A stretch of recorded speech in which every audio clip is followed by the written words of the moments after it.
안녕하세요. 저는 30대 후반의 여성입니다. 약간은 혼란스러운 상황을 겪고 있습니다. 제게는 애지중지 키운 아들이 있었습니다. 아들은 제가 고등학교 때부터 키운 아이입니다. 그런데 제가 낳은 아이는 아니었습니다. 처음 그 아이를 본 것은 보육원에서였습니다. 친구들과 처음 봉사활동을 갔던 곳이었지요. 그곳에서 그 아이를 처음 보았습니다. 그 아이는 아직 말도 잘 못하는 아기였습니다. 너무 귀여워서 한번 안아보고 싶었지만 봉사자들은 아이를 안을 수 없었습니다. 그래서 친구들과 다른 업무만 도와드렸습니다. 그때의 봉사활동이 2년이 되었고 대학교에 진학을 해서도 저는 봉사활동을 계속했습니다. 그동안 그 아이도 빠르게 자라더군요. 말도 잘하고 사람도 참 잘 따랐습니다. 그리고 저랑도 많이 가까워지게 되었죠. 아이가 커나가는 모습을 보는 게 신기했습니다. 그래서인지 그 아이에게 유독 정이 갔습니다. 그런 제 마음을 그 아이도 알고 있는 것 같았죠. 그 아이는 저를 엄마라 부르며 따랐습니다. 처음에는 그 모든 게 조심스러웠습니다. 그래서 원장님과 상담을 받기도 했지요. 하지만 아이의 마음을 어떻게 할 수 없었지요. 결국 저는 20살 나이에 엄마가 되어버렸습니다. 엄마라는 호칭이 부담스러웠지만 나쁘지는 않았습니다. 그 아이 때문에 저는 더욱 자주 보육원을 가야 했습니다. 그동안 저는 대학을 졸업하고 취직도 하게 되었지요. 하지만 봉사활동을 멈출 수 없었습니다. 그리고 그 아이가 커나가는 모습을 모두 지켜보았습니다. 원장님의 동행하에 초등학교 입학도 함께 했습니다. 그때는 뭔가 가슴이 찡한 느낌이었습니다. 매일 아이와 통화를 하면서 안부를 물었고 아이는 학교에서 있었던 일들을 조잘조잘 이야기했습니다. 결혼은 안 했지만 정말로 제 아이처럼 보살폈습니다. 아이도 저를 친엄마처럼 잘 따랐습니다. 아이의 일기장에는 온통 제 이야기로 가득했지요. 그런 아이의 성장을 보는 게 뿌듯하고 좋았습니다. 그렇게 우리의 관계는 계속되었습니다. 저는 아이가 중학교에 입학하는 것도 지켜보았습니다. 그리고 그 무렵 저는 사랑하는 사람이 생겼지요. 그래서 보육원에는 전처럼 자주 못 가게 되었습니다. 그리고 아이가 중학교를 졸업할 무렵 저는 사랑하던 그 사람과 결혼을 하게 되었습니다. 그 무렵 그 아이와 연락이 조금 뜸했습니다. 하지만 저는 제 결혼 준비로 정신이 없었죠. 그 아이도 축하한다는 말뿐이었고요. 그 아이에게는 미안했지만 제가 너무 바빴습니다. 그때는 그 아이를 신경 쓸 여유가 없었죠. 그래서 그 아이와도 연락이 뜸해졌었습니다. 그리고 그 아이도 원장님과 함께 결혼식에 와주었습니다. 이제 다 큰 아이는 제 결혼을 축하해 주었지요. 하지만 제 결혼 생활은 순탄하지가 않았습니다. 하지만 아이는 활짝 웃으며 괜찮다고 하더군요.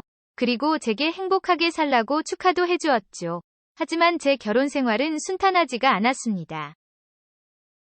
결혼을 한 직후 엄마가 암으로 돌아가셨습니다. 아빠는 일찍 돌아가셨던 터라 고아가 되어버렸죠.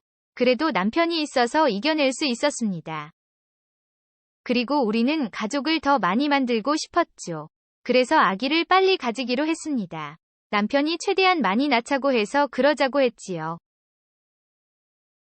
그런데 저희 사이에는 아이가 생기지 않았습니다. 몇 번이고 시험관 시술을 했지만 매번 실패를 했죠. 그런데 어느 날 우리 부부에게 불행이 찾아왔습니다. 남편이 현장에서 일을 하다 사고를 당한 것이었습니다. 전신에 골절상을 입었고 장기도 파손이 되었죠. 병원으로 옮겨졌지만 위독한 상태였습니다. 남편은 3개월 가까이 병원 신세를 졌지만 끝내 남편은 저를 두고 세상을 떠나고 말았습니다. 홀로 남겨진 저는 어떻게 살아야 할지 막막했습니다. 그 무렵에 그 아이는 고등학교에 진학을 했고 저와는 가끔 전화통화를 하고 지내는 정도였습니다. 남편의 병수발을 하느라 저는 여유가 전혀 없었죠. 그렇게 남편을 잃고 나니 아무것도 할 수가 없었습니다. 마치 세상이 무너진 것 같은 충격이었습니다. 그런데 남편의 장래에 아이가 찾아왔었습니다. 체격은 이제 어엿한 성인의 느낌이었습니다. 아이는 저를 꼭 안아주면서 저를 위로했습니다. 그리고 장례식 내내 저를 도와주었습니다. 그제야 말라버렸던 눈물이 터지더군요. 아이의 품에 안겨서 엄청 울었습니다. 저를 달래주는 아이의 목소리에 든든함을 느꼈습니다. 아이는 마치 자신이 상주인 것처럼 행동했습니다. 그 모습에 저도 마음의 위안을 받게 되었습니다. 누군가 제가 의지할 사람이 있다는 느낌이었습니다. 그리고 아이는 자기가 이제 엄마를 지켜주겠다고 하더군요. 그 말이 너무 든든하고 위로가 되었습니다. 덕분에 남편의 장례는 무사히 치를 수 있었습니다. 여전히 큰 충격을 받았지만 이겨낼 수 있을 것 같았습니다. 그 아이의 존재가 제게는 정말 든든한 힘이 되었죠. 마치 정말 제 아들인 것처럼 느껴졌습니다. 소홀했던 사이에 아이는 훌쩍 자라 있었죠. 저는 아이에게 미안한 마음이 들었습니다. 커버린 아이가 한결같이 저를 걱정해 주었습니다. 저는 슬픔을 털고 일상으로 복귀를 하게 되었고 아들은 이제 대학 입학을 준비하게 되었습니다. 그리고 아들은 극심한 스트레스를 받기 시작했습니다. 그래서 우리는 따로 만나서 대화를 나누었습니다. 아이는 보육원을 떠나 독립을 하는 것을 두려워하더군요. 어린 나이에 독립을 한다는 게 엄청난 부담이었죠. 몸은 다 컸지만 독립을 하기에는 어렸습니다. 그래서 혼자 집도 알아보고 일자리도 알아보았더군요. 하지만 그 모든 것이 아이에게는 극도의 스트레스였지요. 그 모습에 저는 마음이 아파왔습니다. 이제는 제가 정말로 저 아이를 지켜주고 싶었죠. 그래서 보육원을 나오면 우리 집으로 오라고 했습니다. 아이는 크게 놀라서 저를 바라보더군요. 그래서 지금은 입시 준비만 잘하라고 했습니다. 그리고 아들은 정말 독하게 공부를 했습니다. 저도 아이를 생각하면서 열심히 일을 했습니다. 나중에 아이가 필요할 때 엄마처럼 도와주고 싶었죠. 그래서 악착같이 돈을 모으기 시작했습니다. 시험을 칠 때마다 제게 엄청 자랑을 하더군요. 저도 아이의 성적표를 보는 게 무척 즐거웠습니다. 그리고 아들은 목표로 했던 대학에 입학을 했습니다. 하지만 아이는 제 집으로 오지 않았습니다. 스스로의 힘으로 살아보고 싶다고 하더군요. 돌아갈 집이 있다는 것만으로도 의지가 된다고 했죠. 아이는 그대로 보육원을 떠나게 되었습니다. 그리고 그대로 대학교 기숙사에 입학을 했습니다. 하지만 방학이면 제가 있는 집으로 왔습니다. 아들과 함께 있으니 정말 든든했습니다. 아들은 버스 정류장에 마중을 나와주기도 했습니다. 그 모습에 하루의 피로가 다 날아가는 기분이었죠. 아들을 도와주고 싶었는데 오히려 제가 더 많은 도움을 받기 시작했습니다. 그래서 항상 고맙고 미안했습니다.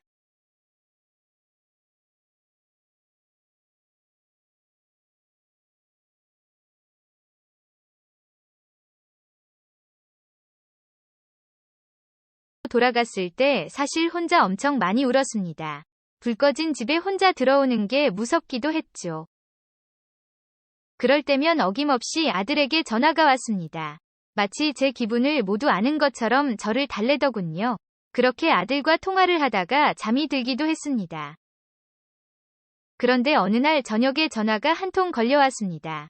전화를 건 사람은 경찰이었습니다. 아들이 병원에 입원을 했다는 소식이었습니다.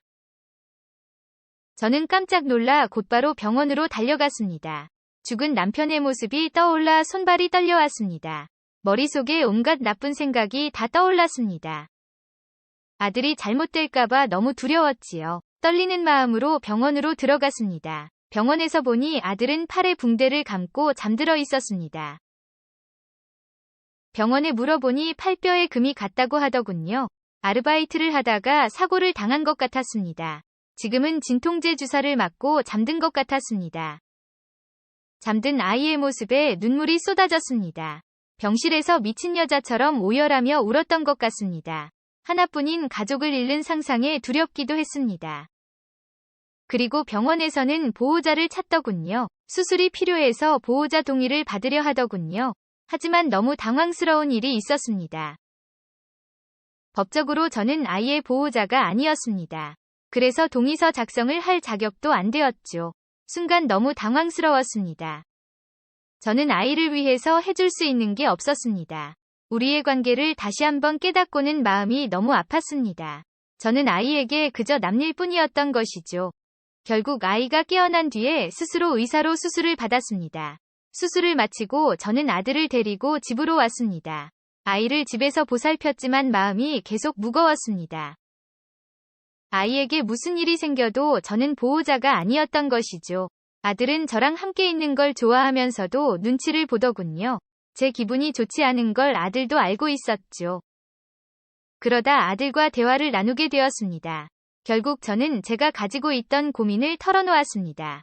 아들에게 문제가 생겨도 할 수 있는 게 없어서 슬프다 했죠. 하지만 그건 아들도 마찬가지였습니다. 제게 문제가 생겨도 아들이 법적 보호자가 될 수 없었죠. 괜히 말을 꺼냈다가 서로 눈물만 흘리게 되었죠. 그리고 아들이 저를 꼭 안아주었습니다. 아들은 누가 뭐래도 제 아들이라고 하더군요. 그리고 엄마를 평생 보살필 거라고 말해주었습니다. 저는 그런 아들의 마음이 너무 고마웠습니다. 하지만 아들의 눈에서도 슬픈 기색이 역력했습니다. 아무리 그래도 우리는 법적으로 남남이었죠. 아이 몰래 입양을 하는 방법도 알아보았습니다.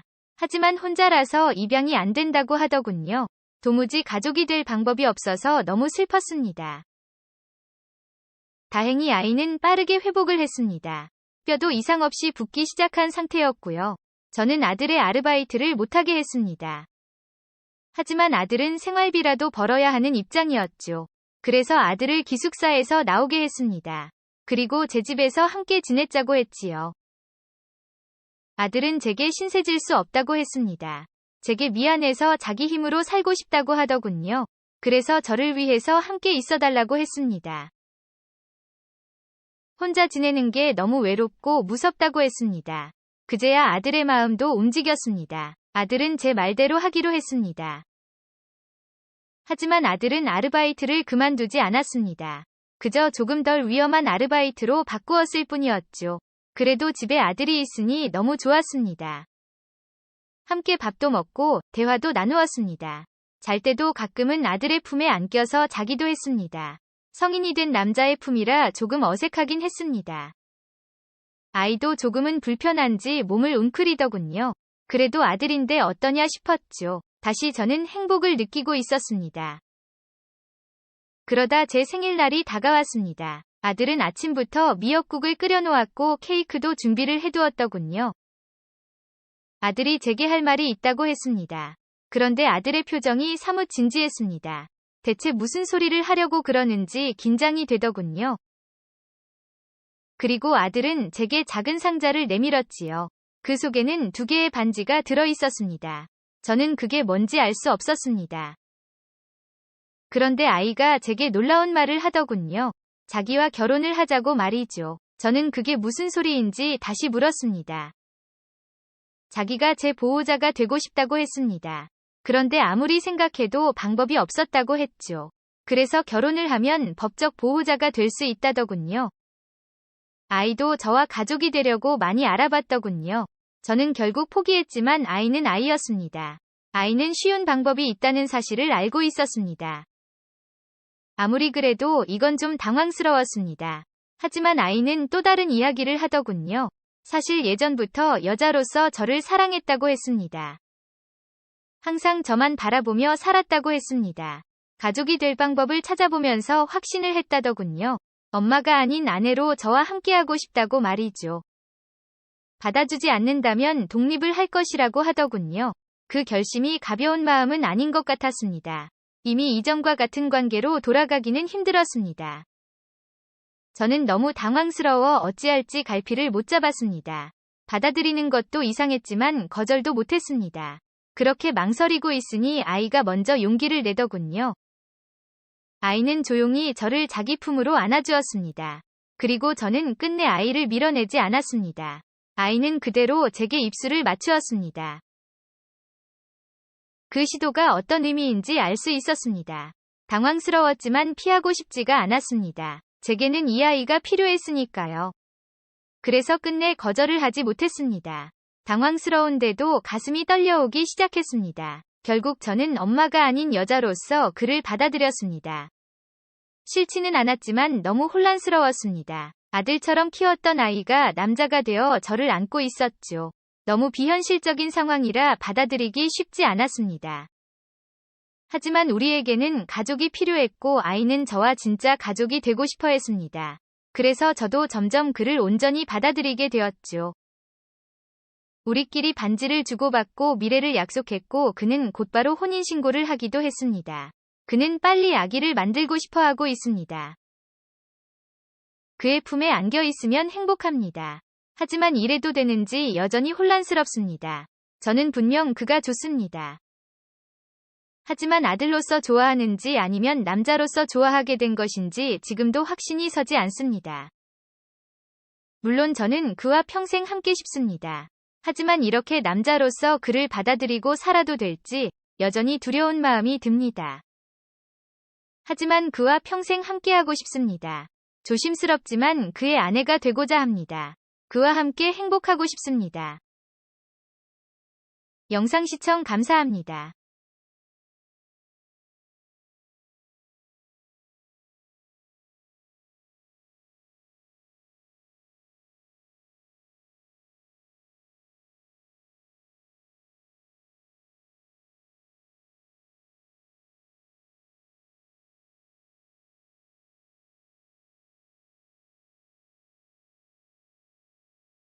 지나고 사고로 잃고 현재 장모님이랑 아이 이렇게 셋이서 함께 살고 있습니다.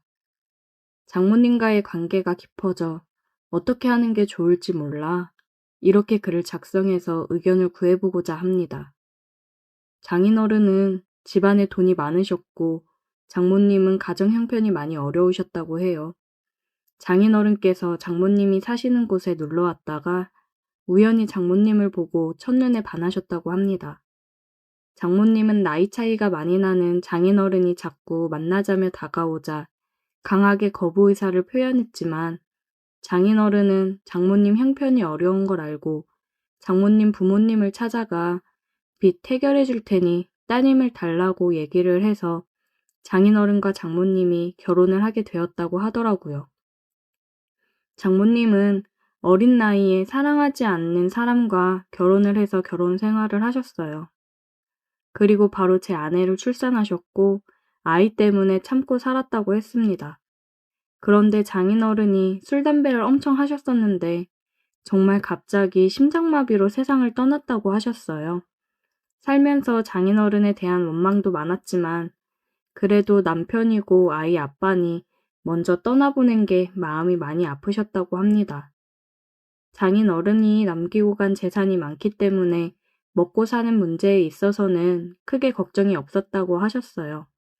그래도 장인어른 그늘에서 해보지 못했던 것들, 특히나 경제적 활동을 해보고 싶었던 장모님은 작은 가게를 하나 운영하면서 아내를 키웠다고 하셨습니다. 없이 살아서 원치 않는 혼인을 한 장모님은 어려운 아이들을 위해 기부도 하고 봉사도 하고 사셨어요. 기부는 지금도 하고 있습니다.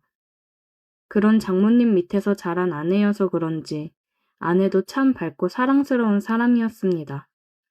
결혼을 해서도 아내는 장모님 혼자 계시니 저랑 같이 장모님을 자주 찾아뵙고 식사도 같이 하고 가끔씩 여행도 다니고 그랬어요. 저도 부모님이 안 계셔서 그런지 장모님이 엄마처럼 잘 챙겨주셔서 정말 감사했고 가족같이 지냈습니다. 한참 행복하게 결혼 생활하면서 아이 돌잔치도 끝내고 그랬는데 정말 한순간에 아내를 사고로 잃고 장모님도 저도 너무 힘든 나날들을 보내고 있었습니다. 아내가 사고로 세상을 떠나고 원래 지내던 곳에서 모든 걸 정리하고 다른 지역으로 이사를 했어요.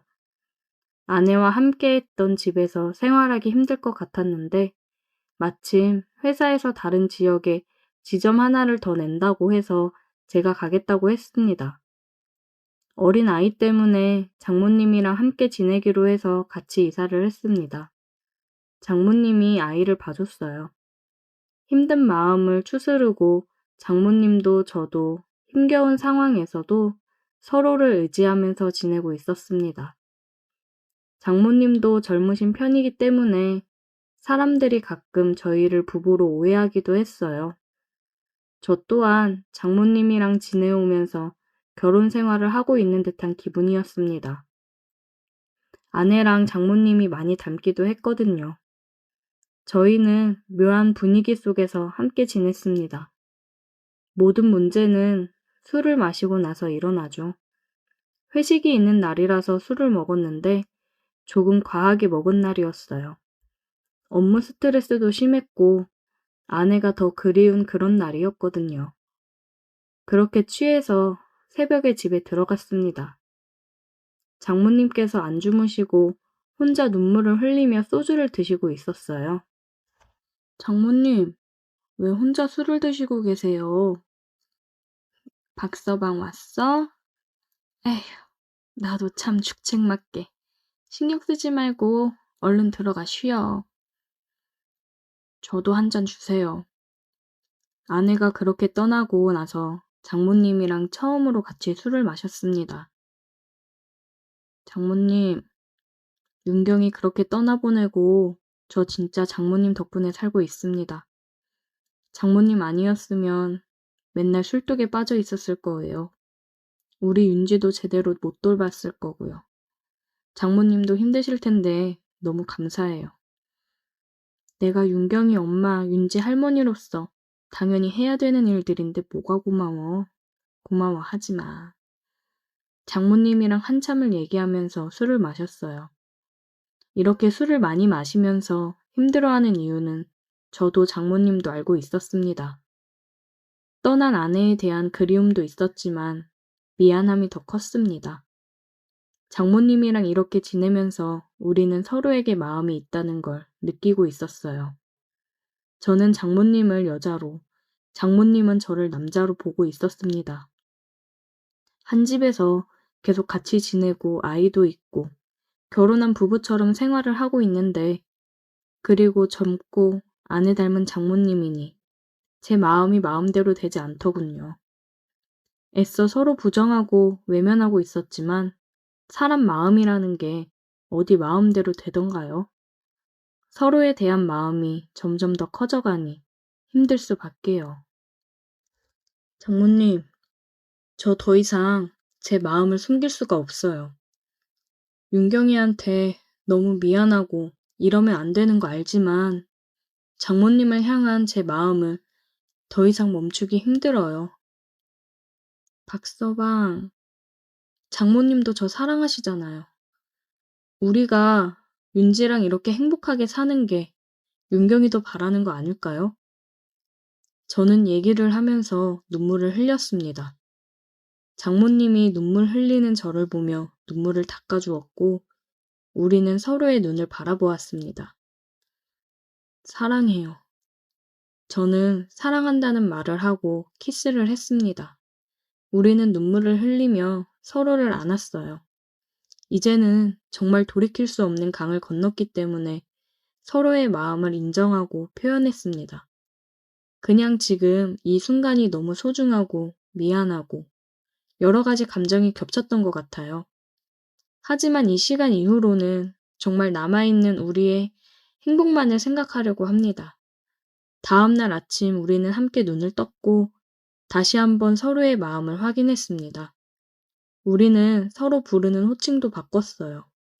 더 이상 장모님이 아닌 자기라고 부르고 있습니다. 아이한테도 얘기할 때 엄마라고 부를 수 있게 얘기하는 중이에요. 힘들었던 삶 속에서 조금씩 다시 행복을 찾아가고 있었습니다. 특히 장모님은 그동안 눌러왔던 걸 풀어내듯 밤이 되면 돌변했어요. 사랑하지 않았던 장인어른과의 결혼 생활이 행복할 리 없었겠죠. 그리고 일찍 과부가 된 탓에 얼마나 욕구가 쌓였겠어요.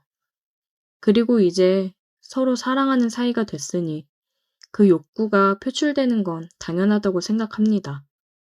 저 또한 너무 좋았습니다. 밤마다 돌변하는 장모님을 보며 저도 밤마다 뜨거워질 수 있어서 기분이 너무 좋더라고요. 퇴근하고 오면 항상 그랬듯이 맛있는 저녁을 준비하고 뽀뽀를 하며 저를 반겨주는 사람이 있으니 집에 들어오는 것도 행복입니다. 저녁을 먹고 아이와 시간을 보낸 후에 일찍 잠을 재우고 있어요. 온전히 우리 둘만의 시간을 보내기 위해서 빠른 육퇴를 하고 있습니다. 문화센터만 다니다가 아이를 어린이집에 보내기 시작했고 아이가 어린이집에 가 있는 시간이면 제가 평일 연차를 내고 둘이서 영화도 보고 맛있는 것도 먹으러 가고 남들처럼 평범한 데이트를 하며 지냈습니다. 이렇게 행복한 날들을 보내는 와중에도 한 가지 걱정이 되는 건 아이가 컸을 때 혹시나 우리 사이가 일반적이지 않다는 걸 알았을 때 많은 상처를 받을까 봐 걱정이 되네요. 평생 장모님을 엄마로 알고 살아갈 수 없을 테니까요. 이렇게 행복하다가도 그런 부분을 생각하면 또 한없이 생각이 많아지는 밤을 보내고 있어요. 우리는 가족으로 행복하게 살아가고 싶은데 커가면서 모든 걸 알게 되는 딸의 마음을 생각했을 때는 정말 이러면 안 되는 건가 싶기도 합니다. 우리 딸도 모든 걸 이해해 줄 수 있을까요? 그건 저희의 큰 욕심이겠죠? 어떻게 하는 게 현명한 방법일까요? 오늘의 사연 여기까지입니다. 오늘도 들어주셔서 감사해요. 구독, 좋아요, 알림 설정 부탁드려요.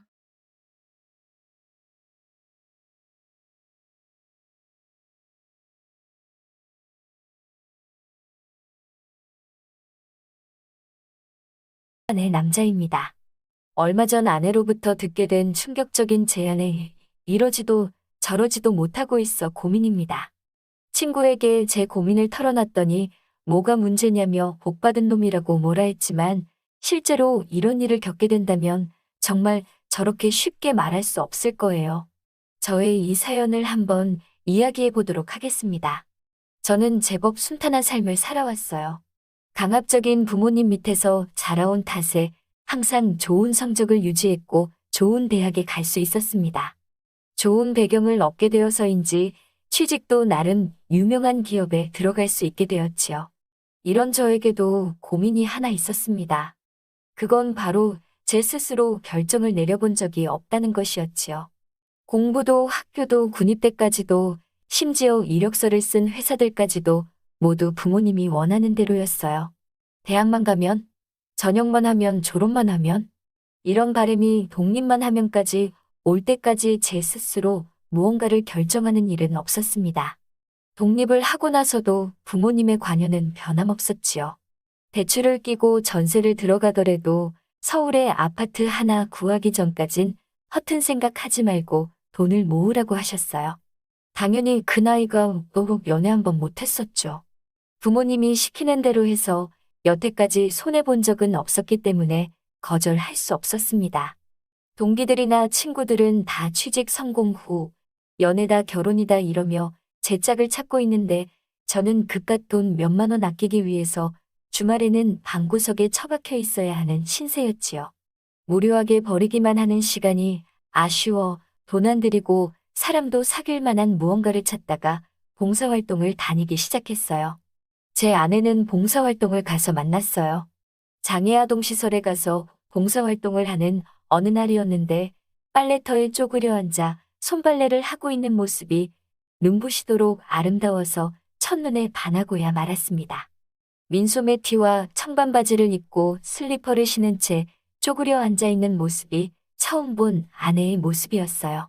물에 젖을까봐 대충 틀어올린 머리를 따라 내려가면 고운 목선에서 떨어지는 새하얀 어깨가 제 눈을 휘어잡았습니다. 제가 한참을 가만히 서서 바라보고 있는 것도 눈치채지 못할 만큼 집중해 있는 모습이 너무 아름다웠어요.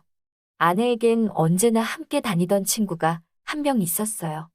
약간 치켜 올라간 눈매의 오똑한 코를 가진 그녀는 겉으로 봤을 때는 남자 제법 홀리고 다녔을 정도로 말로 설명하기는 힘들 정도로 빠져나오기 힘든 매력을 가진 친구였죠. 항상 조금 화가 나 있는 듯한 신경질적인 인상이지만 그녀 또한 매번 아내와 함께 봉사활동을 나오는 맘씨 고운 친구였습니다. 아내에게 말을 거는 것은 제 일생일대의 일탈이었어요. 마치 제 인생 스스로 처음 내린 결정이었던 것 같았죠. 아내와 연락을 주고받으며 우린 순식간에 가까워졌고 타인을 위해 봉사하는 것을 마다하지 않는 이 여자야말로 나와 평생을 함께 할 수 있는 배우자라는 생각을 했습니다. 그 결심이 서자마자 저는 아내에게 청혼을 했고 우리는 서로의 미래를 약속하게 되었어요.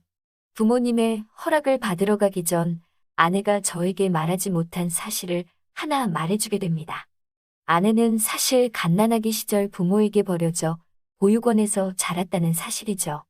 그 사실이 아내를 향한 마음을 되돌리지는 않았습니다. 단지 보육원 출신이라는 사실이 저희 부모님은 탐탁치 않았나 봐요. 아내를 처음 소개시키는 자리에서 부모님은 뭐 하시냐는 질문에 아내는 당당하게 보육원에서 자랐다는 대답을 해왔습니다. 얼마 뒤 부모님께 연락이 와서 두 분은 저희의 결혼을 허락할 수 없다는 연락을 해오셨고 고민하던 저는 그 길로 아내와 혼인신고를 올려버렸습니다. 어찌 보면 제 인생 처음으로 부모님의 결정에 반항을 한 것이었죠. 부모님께는 저희를 허락해 주실 마음이 생기신다면 그때 연락달라는 짧은 편지 한 장을 남긴 채 여태까지도 연락 없이 지내고 있습니다. 회사에서 벌이는 나쁘지 않은 편이었으나 모아놓은 재산이 많지 않았던 관계로 회사 근처에 얻은 복층 원룸에서 신혼살림을 시작하였습니다. 방 하나 없이 좁은 공간이었지만 두 사람이 생활하기에는 모자랄 게 없었어요. 제가 살던 원룸에 베개 1개와 숟가락 1개, 칫솔 1개가 더 생겼고 혼자 지내던 방에는 제가 사랑하는 아내가 같이 지내게 되었습니다. 봉사활동을 다닐 때 항상 같이 다니던 친구와 함께 살던 집에서 아내의 나머지 짐을 빼온 그날 아내와 아내의 친구 그녀와 함께 셋이서 작은 신혼집들이를 열었어요. 항상 날카로운 표정을 하고 있던 그녀는 실제로는 제 아내를 진정으로 생각해주는 착한 성품의 친구였습니다. 그때 처음 알게 된 사실인데 아내와는 같은 보육원 출신으로 고등학교를 졸업하던 해에 같이 보육원을 나와 동고동락하며 어려운 시절을 함께 보낸 가족보다 더 진한 인연으로 묶인 친구였던 거였지요. 대충 차려놓은 안주와 술을 마시며 둘의 이야기를 들으니 둘 사이의 유대감은 보통이 아닌 것처럼 들렸어요. 보육원을 나와 얼마 안 되던 정착지원금으로 언제나 함께 모든 것을 해온 두 사람이 저와는 달라 보여서 너무 멋졌습니다. 저는 온실 속 화초마냥 부모님이 원하는 대로 자라왔기 때문일까요? 아무튼 그렇게 둘의 이야기를 한참 들으며 술을 마시다 보니 아내가 취했는지 먼저 사다리를 타고 침대로 올라갔습니다. 아내에 대해 아직 많은 걸 모르던 저는 그녀로부터 아내에 대한 많은 이야기를 더 들을 수 있었습니다. 고등학교를 졸업 후 아무것도 모른 채 세상에 나와 둘이서 많은 것을 이겨낸 이야기, 힘들었을 그 와중에도 매번 빼먹지 않고 자기보다 어려운 사람들을 도와주려 봉사활동을 다니는 어른스러운 모습들. 그렇게 한참을 제가 모르던 아내의 모습을 알아가는 데만 정신이 팔려 몰랐는데 둘이서 술을 엄청 많이 마셨었나 봐요. 아내의 친구가 잠깐 쉬면 안 되겠냐고 하더니 제 무릎을 베고 눕는 게 아니겠어요. 저는 깜짝 놀라 잠깐 돌처럼 굳어 있었습니다. 그렇게 잠깐의 시간이 흐른 뒤 어떤 면에서는 아내의 언니처럼 느껴지던 친구를 보니 아내를 위해 날카로운 인상을 가지게 된 것 같은 그녀가 고맙다는 생각을 하고 아무래도 손님인데 소파에서 재우긴 뭐해서 아내의 옆에서 재우려 그녀를 흔들어 깨웠습니다. 순식간에 깊은 잠에 빠져들었는지 그녀는 일어나지 않았어요. 그렇게 잠깐 고민하다가 그녀의 몸을 부축해 아내가 자고 있는 복층 구조의 침대 쪽으로 그녀를 부축해 가고 있었어요. 그녀에게서도 왠지 아내에게서 느꼈던 같은 향기가 났습니다. 사다리를 타고 올라가야 했기에 사다리 앞에서 깊은 잠에 빠져든 그녀가 다치지 않게 침대 위로 옮길 수 있을까 고민을 했어요. 술에 취해 겨우 벽에 기대 몸을 지탱하고 있는 그녀를 침대 위로 올려놓기 위해 이쪽으로 잡았다가 저쪽으로 잡았다가 난항을 겪고 있었습니다. 군대에서 배운 부상자를 이송하던 방법이 생각나 어깨에 들쳐업기 위해 아내 친구의 허리를 제 팔로 감으려고 하는데 그녀가 대뜸 갑자기 저에게 와라감기더군요. 저는 깜짝 놀라 움직일 수 없었습니다. 그렇게 한참을 저를 안고 있던 그녀의 어깨를 양손으로 잡고 정신이 들었으면 침대에 가서 주무세요 라고 말하려는데 그녀가 저를 지그시 쳐다보더군요. 날카로운 눈매에 저를 비추고 있는 그녀의 눈동자가 너무 아름다워서 잠깐 넋을 잃고 바라보고 있었습니다. 그렇게 서로의 눈이 마주친 지 얼마나 지났을까 그녀가 저희 입에 그녀의 입을 맞추었어요. 저는 그녀의 양 어깨를 잡은 채로 한참을 움직일 수가 없었습니다. 그렇게 한참을 그녀에게 온 정신을 놓고 있다가 갑자기 정신이 번쩍 들어 그녀를 밀쳐내고 아내의 옆에서 자라고 침대 쪽을 가리키는데 저는 그 순간 숨이 멎을 뻔했습니다. 이불 틈으로 고개를 빼꼼 내밀고 눈을 가늘게 뜨고 있던 아내와 눈이 마주쳤기 때문입니다. 순간 등줄기에 식은땀이 흐르는 듯한 느낌이 들었어요. 눈이 마주쳤다고 생각한 순간 아내는 다시 이불 속으로 몸을 숨겼지만 저는 확신할 수 있었습니다. 아내가 모든 상황을 지켜보고 있었다는 것을요. 그렇게 소파에 누워 무슨 상황인지 정리하다가 저도 술기운이 이내 올라와 잠에 들고 말았습니다. 다음 날 늦은 오후가 돼서 잠에서 깨니 아내 친구의 모습은 보이지 않았어요. 어제 술자리를 정리하고 있던 아내만이 집에 남아 있었을 뿐이었습니다.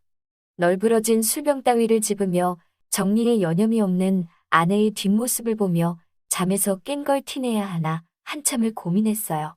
간밤에 있었던 일에 대해 아내가 물어온다면 어떻게 반응을 해야 할지 도무지 모르겠어서 한참을 고민하다가 자는 척을 해봐야 시간 문제일 거라는 생각이 들어 아내가 물어오면 친구의 탓으로 돌리자는 결론을 내리고 정리에 여념이 없는 아내를 뒤에서 안아 잘 잤냐고 인사를 했습니다. 뒤에서 껴안는 저를 아내는 휙 밀쳤고 머릿속은 온통 오만 가지 생각으로 다시 고민에 빠졌습니다. 어제 아내는 모든 것을 보았다는 게 확실해졌고 이 상황을 어떻게 타개해야 할까 하는 생각뿐이었죠. 친구의 탓을 하는 것보다 어제의 일에 대해 자초지종을 말하는 게 더 좋을 것 같아 말을 꺼내려는 순간 아내가 저에게 먼저 말을 걸어왔어요. 어젯밤에 내 친구에게 왜 그랬냐고요? 아내는 여태까지 인생의 동반자였던 친구를 믿고 저희 잘못으로 모든 걸 탓하려는 것 같았습니다. 이어지는 질문을 듣기 전까지는요. 어쩔 줄을 몰라 대답을 못하고 있던 저를 향해 아내가 이어 질문했습니다. 알바가 끝나면 친구가 오늘도 이 집으로 올 테니 오늘은 중간에 끊지 말고 끝까지 하라고요. 저는 아내가 무슨 말을 하려는 건지 몰라 꿀먹은 벙어리 마냥 아무 말도 잊지 못하고 멍하니 아내만 쳐다보고 있었습니다. 생각이 도무지 정리가 안 되어서 무슨 말 하는 건지 모르겠다고 아내에게 되물었어요. 돌아오는 아내의 대답은 충격 그 자체였습니다.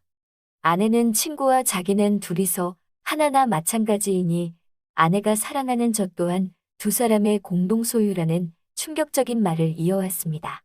어제 자기 친구에게 무안을 줘서 친구의 기분이 얼마나 비참했겠냐며 도리어 저를 나무라는 아내의 속뜻을 그때까지도 이해할 수 없었습니다. 아내가 이어 말하길 그렇게 친구와 저희 관계가 확실해지면 친구도 이 집으로 이사와 셋이서 평생 함께 살 것이라는 충격적인 말을 하고는 오늘 저녁에는 어제처럼 끝내지 말고 끝까지 확실히 할 수 있도록 당부를 하더군요. 저는 그때까지도 아내가 제정신으로 하는 말인가 아니면 나를 진정으로 떠보려고 하는 것인가 이해가 되지 않았지만 이내 알바가 끝나고 돌아오는 친구를 뒤로 한 채 다 끝나면 전화해 라고 말하곤 밖으로 나가는 아내를 보고 그리고 아내가 나간 뒤 적극적으로 돌변하는 아내, 친구의 모습을 보고 이 두 사람은 정말 진심이라는 것을 깨달았어요. 아내 친구에게는 미안하다 사과하고 아직 마음의 준비가 되지 않았으니 준비가 되면 두 사람에게 말해주겠다는 대답을 한 채 대답을 숨긴 지가 어느덧 일주일이 지나갑니다. 친구에게 물어봐도 이게 웬 떡이냐며 부럽다는 말을 하지만 저는 이 상황을 도무지 받아들이지 못하겠습니다. 오늘은 꼭 대답을 달라며 더 이상 자신과 자신의 친구를 비참하게 만들지 말라는 아내의 문자를 받았습니다. 아직도 이 상황을 받아들이지 못하겠고 어떻게 해야 할지 모르겠습니다. 저의 방향을 잡아주시던 부모님께는 그러고 나왔으니 당연히 그 어떤 질문도 할 수가 없겠습니다. 사연 들으시는 여러분, 제가 과연 어떻게 해야 하는 걸까요? 현실적인 조언 부탁드립니다. 저는 이 상황에서 도망치고 싶어 미칠 지경입니다. 긴 사연 들어주셔서 감사합니다. 오늘의 사연은 여기까지네요. 긴 사연 끝까지 들어주셔서 감사합니다. 구독과 좋아요 잊지 말아주세요.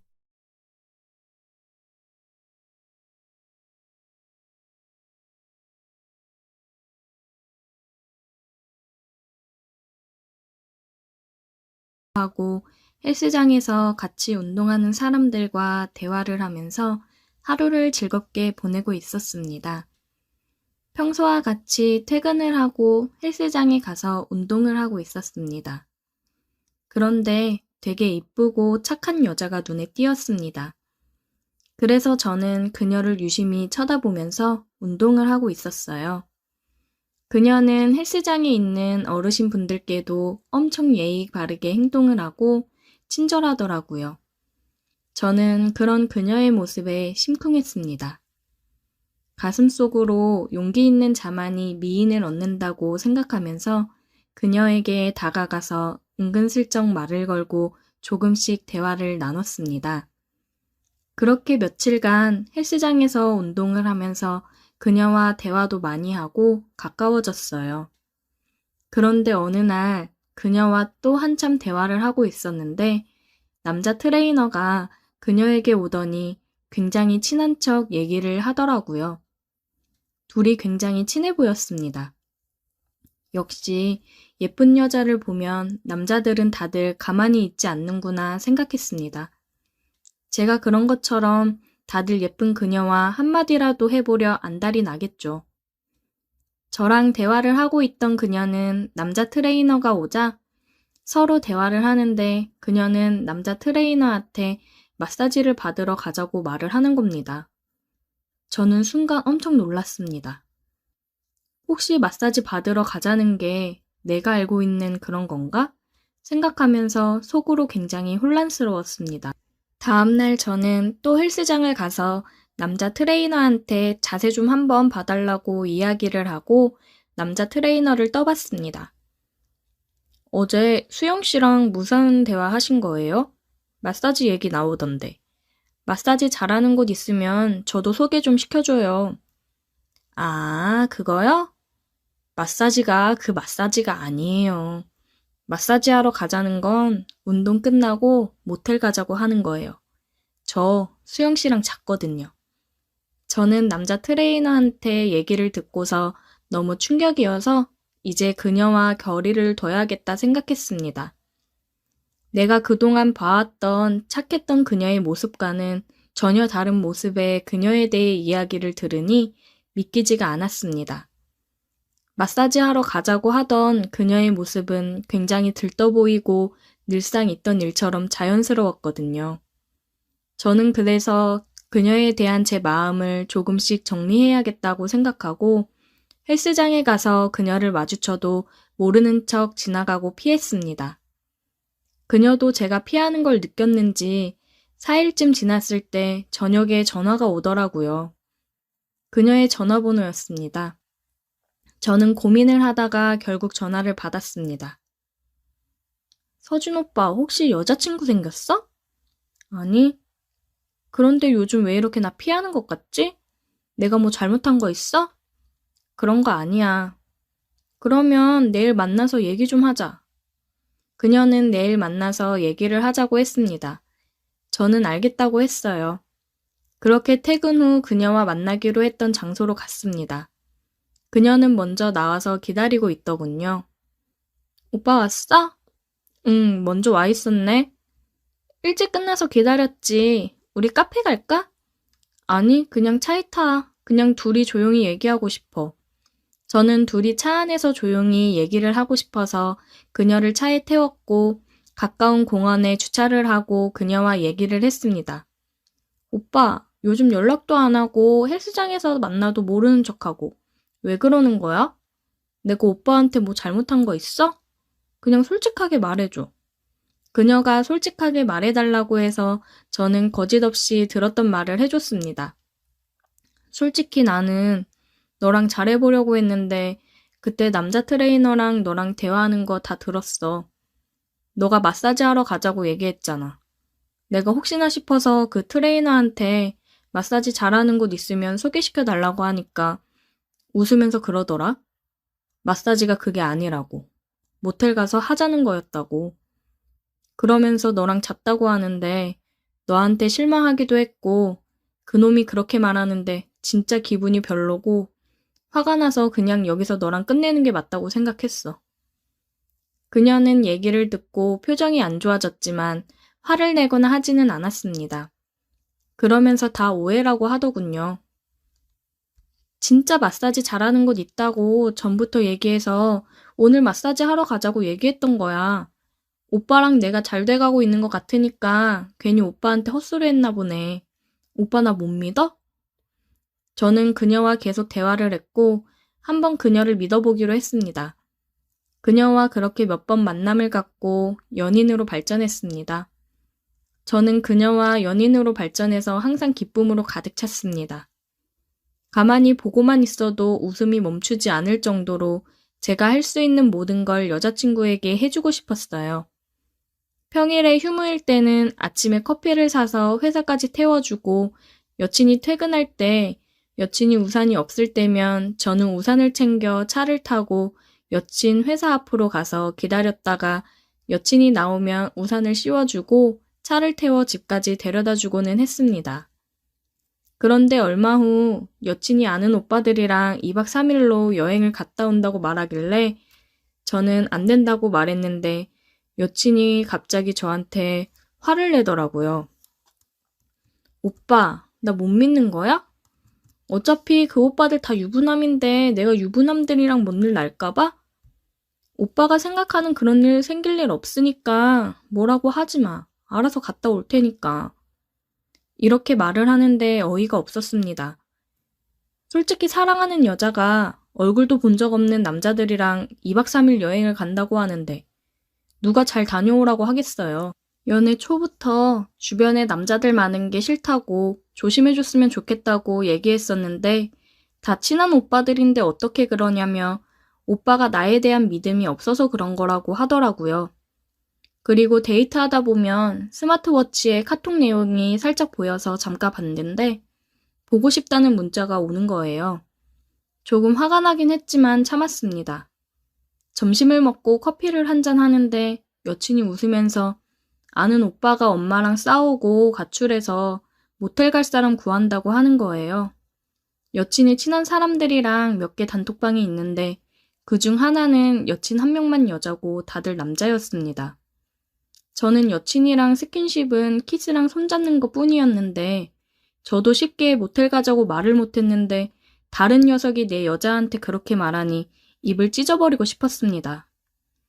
저녁이 되어서 여친을 집에 데려다 주느라 여친 집 앞에서 차를 세우고 대화를 하고 있는데 갑자기 아까 단톡방에 있는 그 오빠라는 사람한테서 연락이 오는 거예요. 9시 넘은 늦은 시간에 전화를 했는데 또 여친이 너무 애교 있는 목소리로 응, 오빠 하면서 받아서 뚜껑이 제대로 열렸습니다. 저는 고개를 돌려서 화를 식혔습니다. 오빠, 미안한데 아까 그 오빠 기분이 너무 안 좋다고 그래서 다 같이 모여서 위로해주기로 했는데 갔다 와야겠다. 오빠 집에 조심히 가. 저는 오늘만큼은 그냥 집으로 들어갔으면 했습니다. 아까 톡을 보니 모텔 이야기도 나오던데 순순히 보내주는 정신 나간 남자가 어디 있겠어요. 그 오빠라는 인간은 전화로 택시 타고 지금 집 앞에 왔다고 빨리 나오라고 하는데 여친은 문을 열고 웃으면서 조심히 가라고 하는 거예요. 저는 연애를 몇 번 못하긴 했지만 남녀 사이에 모텔이란 단어를 그렇게 쉽게 꺼낼 수 있는 건가 생각했습니다. 저는 집으로 갔다가 걱정이 돼서 여친 집 근처로 가서 여친이 언제 들어오는지 기다리고 있었습니다. 여친은 연락 2번 온 게 끝이었습니다. 걱정하지 말라는 내용이었어요. 근데 걱정 안 되는 게 더 문제 있는 거 아닌가요? 내 여친이 다른 남자들이랑 모텔에 있는데 그놈들이 어떤 나쁜 짓이라도 할지 어떻게 알아요? 자기 여자 한 명도 못 지키는 게 무슨 남자겠습니까? 2시가 넘어서 여친이 차에서 내리더라고요. 저는 그 오빠라는 사람들은 보지 못했어요. 아마 앞에서 마주쳤으면 싸움이 났을 겁니다. 저는 여친이 집에 온 걸 확인하고 돌아가려고 차를 후진하는데 여친이 제 차를 봤습니다. 여친이 화를 엄청 내더라고요. 저는 여친한테 뭐라 말도 못하고 집으로 돌아왔습니다. 다음날 미안한 마음이 들어서 먼저 톡도 해보고 연락도 해봤는데 계속 연결이 안 되더라고요. 문자도 보내도 답이 없었습니다. 그렇게 계속 전화를 하니 받더라고요. 저는 혹시 제 번호를 차단했었냐고 물어봤습니다. 친구랑 통화 중이었어. 그리고 오빠, 어제 나 의심해서 우리 집 앞에서 기다리고 있었던 거야? 뭐가 그렇게 의심이 돼서 집 앞에서 기다리고 있어? 그 늦은 시간에 남의 집 앞에서 몰래 기다리고 있는 건 아닌 것 같아. 나를 의심하고 감시하는 것 같아서 기분 되게 별로야. 나 혼자 생각할 시간을 좀 가져야 될 것 같다. 미안해. 나는 그냥 네가 너무 걱정돼서 우리 이러지 말고 만나서 얘기하자. 아니, 됐어. 일단 나는 생각할 시간이 필요해. 저는 여친이랑 헤어지고 싶은 마음은 없었습니다. 제가 실수했구나 느껴졌어요. 그래서 먼저 사과하기로 하고 며칠 동안 직접 손편지를 써서 꽃과 함께 여친한테 사과를 하려고 갔습니다. 여친은 손 아프게 뭐하러 이런 걸 쓰냐면서 읽어보지도 않더라고요. 여친이랑 그래도 조금 대화를 나누고 화가 풀어진 것 같아서 다행이다 했는데 다음 날에도 연락도 없고 전화를 해도 안 받는 거예요. 그렇게 잠이 들고 새벽에 잠깐 깨서 핸드폰을 봤는데 여친한테 헤어지자고 톡이 와 있었습니다. 저는 답장을 했어요. 우리 얘기하고 기분 좋게 화해하지 않았냐고 하니 미안하다는 말만 하더라고요. 더 이상 얘기해도 달라질 게 없을 것 같아서 저도 알겠다고 더 좋은 남자 만나서 행복하라고 얘기했습니다. 그렇게 헤어지자마자 전 여친은 남자들이랑 어울려 다녔고 헬스장에서도 몇 번 마주쳤는데 제가 의자에 앉아서 잠깐 통화를 하고 있는데 옆에 앉더니 저를 약 올리듯이 오빠 하며 애교 섞인 콧소리를 내며 통화를 하더라고요. 헬스장에 둘의 관계를 알고 있는 누나는 여자가 완전 철판이네, 남자들한테 친한 사이라고 하면서 엄청 안겨대던데 저런 여자랑 더 이상 안 엮이고 여기서 끝낸 게 다행이라고 하더라고요. 헬스장에 부모님도 같이 다니는데도 저러고 다니는 거 보면 말 다 한 거라고요. 저도 처음에는 미련이 조금 있었지만 이제는 1%도 남아있지 않습니다. 그냥 남자들이랑 모텔 가서 그러는 걸 좋아하는 여자였던 것 같아요. 남자에 환장한 거죠. 이제는 얼굴도 몸매도 다 필요 없고 주변에 남자도 없고 저를 진짜 사랑해주고 믿어주면서 함께할 여자를 만날 수 있었으면 좋겠습니다. 오늘의 사연 여기까지입니다. 오늘도 들어주셔서 감사해요. 구독, 좋아요, 알림 설정 부탁드려요.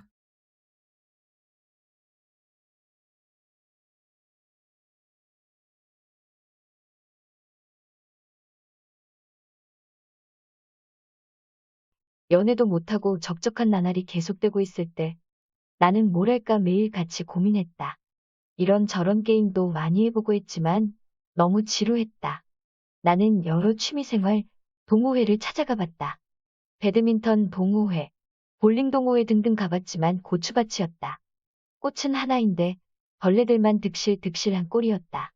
배드민턴 동호회를 2주 동안 가보고 그만두고 볼링 동호회 가면 여자들이 많다고 해서 가봤는데 거기도 똑같았다. 회사 집 반복되는 일상이 지겹고 무료했다. 그러던 중 친구 한 놈이 야 우리 등산 가자라고 했고 마음이라도 털고 올 겸 친구와 등산을 갔다. 마음도 적적했는데 산을 오르니 잡생각도 없어지고 몸이 힘드니 아무 생각도 들지 않았다. 등산 중 여러 사람들을 봤는데 생각보다 많은 사람들이 등산을 즐기는 것처럼 보였고 나이 또한 젊은 층 나이 드신 분 등등 많은 사람들이 등산을 하고 있는 게 보였다. 여러모로 생각보다 즐겁다는 걸 몸소 느꼈다. 시원하고 신선한 공기, 계곡, 물소리, 폭포, 산의 경치도 볼 게 많고 사람 구경 또한 재미였다. 산 중턱쯤 올랐을 때 한 무리가 보였는데 뭔가 궁금해서 친구한테 물어봤다. 야, 저기는 뭐 이리 떼거지로 산을 오르는 거야? 회사에서 왔나? 라고 물었다. 그러니 친구가 하는 말이 그런 경우도 있는데 요즘은 산악회가 유행이야 라고 했다. 나는 그래 라고 말했고 친구는 또 말하기를 요즘 산악회가 핫해라고 입꼬리를 올리며 얘기했다. 뭔 소린지 이해가 안 가서 다시 물었고 야 그게 뭔 말인데 되물었다. 친구가 하는 말이 산악회에서 연인도 많이 생기고 불륜도 많다고 했다. 친구가 한술 더 떠 우리 산악회 들지 않을래라는 제안을 했고 뭐? 말도 안 되는 소리라고 있냐? 한 해에 산을 몇 번이나 탄다고? 라고 말을 했지만 마음속으로는 괜찮겠다 싶었다. 그런데 나는 산을 그렇게 좋아하지는 않았지만 갈등과 고민이 생겼다. 군에서 산을 많이 타다 보니 그 좋았던 산들도 그리 좋은 감정이 없어진 것이었다. 그런데 산악회는 여자분들이 많다니 고민 또 고민하게 되었다. 왜냐면 직접 산을 오르면서 봤기 때문이다. 며칠 고민하고 친구한테 우리 산악회 가입하자고 했고 모동호회에 가입하게 되었다. 산악회에 들어 첫 산을 오르게 되었다. 그런데 산을 오르는 사람도 있고 중간에 쉬면서 몇 사람끼리 얘기만 하는 사람, 처음부터 오르지 않고 막걸리 먹는 사람, 산 정상까지 오르는 사람 등등 여러 가지였다. 산악회가 사람들 만나게 해주는 좋은 모임이라 생각하고 있었지만 처음부터 좀 이상한 느낌이 들었고 처음이라 우리는 조용히 산 정상까지 오르기로 했다. 우리는 얼음물과 오이 등을 준비해서 올랐고 사람 구경, 산 구경, 새소리를 들으며 산을 올랐다. 그런데 어떤 사람들은 다리를 한쪽을 걷어 올리고 등산하는 사람도 있고 이어폰을 끼고 오르는 사람 등등 여러 가지였다. 이어폰은 노래 들으면서 가나보다 했고 바지를 걷고 오르는 것은 더워서 그런가 보다 라고 했다. 그런데 친구가 하는 말이 야, 너 저거 궁금해서 그러냐? 라고 물었고 나는 그렇다고 했다. 친구가 하는 말이 다리를 한쪽만 걷고 오르는 건 짝을 찾고 있다는 신호고 이어폰을 끼고 산을 오르는 사람은 사람들을 만날 생각은 없고 조용히 등산을 하고 싶다는 신호라고 했다. 조용히 등산만 즐기고 싶다는 거라고. 우리 동호회 사람들은 젊은 층 나이 많은 사람 여러모로 다 섞여 있었다. 그런데 우리가 처음 간 날에는 사람들이 별로 없었고 그냥 그야말로 등산만 했다. 우리 또래가 있기를 바라고 갔는데 첫날부터 그러니 재미가 조금 떨어지고 흥이 없었다. 역시나 기대하면 실망감도 크다는 건지. 그래도 한 번 더 가보기로 했다. 친구는 두 번째 가는 날 일이 있어 같이 가지 못했고 나 혼자 가게 되었다. 근데 기다리던 그날이 왔다. 30 중반쯤 돼 보이는 여자분이었는데 한눈에 봐도 아 예쁘다, 너무 예쁘다. 같이 있고 싶다 라는 생각이 들 정도? 아줌마들도 많고 아저씨들도 많이 왔다. 그런데 내 또래 남자애들이나 젊은 친구들은 보이지 않았다. 저번에 봤던 어르신들한테는 인사를 간단하게 하고 오늘은 얼음물 한 통만 들고 등산을 시작했다. 저번에 봤던 부부로 보이는 어르신 한 커플은 산중턱쯤 가더니 길이 없는 쪽으로 빠졌고 좀 이상하게 생각하게 되었다. 그리고 내 앞을 오르던 두 커플은 오늘은 여기까지만 하고 내려가서 술 한잔 하자고 하며 내려갔다. 나는 이게 뭔가 싶었다. 나는 궁금해하며 산을 올랐고 나보다 빨리 올라가고 있던 그 예쁜 누나가 보였다. 그 누나도 힘들었는지 돌 위에 앉아서 잠시 쉬었고 나는 물통을 한 손에 들고 천천히 올라가고 있었다. 그 누나를 지나칠 때쯤 누나처럼 보이는 그분이 말을 걸었다.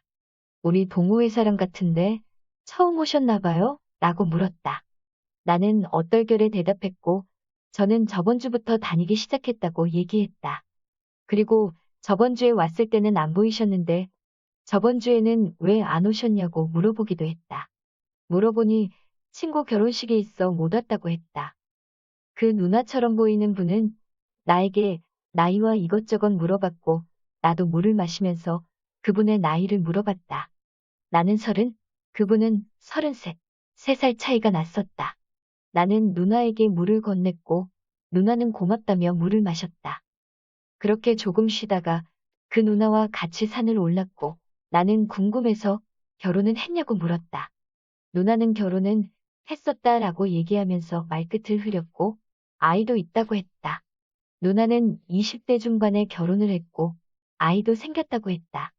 그런데 남편이 외도로 집도 잘 안 들어오고 밖으로만 돌아서 서로 많이 싸웠다고. 그런데 성격도 맞지 않아서 별거를 하다가 결국엔 이혼까지 하게 되었다고. 처음 만났는데 오랜 친구처럼 속마음까지 얘기해주는 누나가 고마우면서도 불쌍해 보였다. 나는 누나에게 등산하고 술 한잔 하자고 얘기를 했고 누나는 오늘 약속 없으니 같이 한잔하자고 했다. 나이 차이가 별로 나지 않아서 그런지 금세 친해졌고 나는 그 누나 얘기를 더 듣고 싶었고 아픈 마음도 어루만져주고 싶었다. 나도 모르게. 우리는 이것저것 얘기하면 산을 올랐고 궁금한 것도 많이 물어봤다. 아까 궁금했던 산 중간에서 옆길로 빠지는 커플도 물어봤고 산에 와서 산은 안 타고 바로 술 먹으러 가는 사람도 물어봤다. 그런데 그 누나가 하는 말이 산길 옆으로 빠지는 사람들은 산에서 서로 몰래 사랑을 나눈다고 했고 물론 불륜이라고 했다. 등산 동호회는 부부가 같이 오는 사람은 거의 없다고. 그리고 산에 오르기 전에 술이나 먹고 내려가는 사람들은 산을 목적으로 하는 사람이 아니라 불륜에만 관심을 갖고 속된 말로 떡만 치러 오는 사람이라고. 난 여기서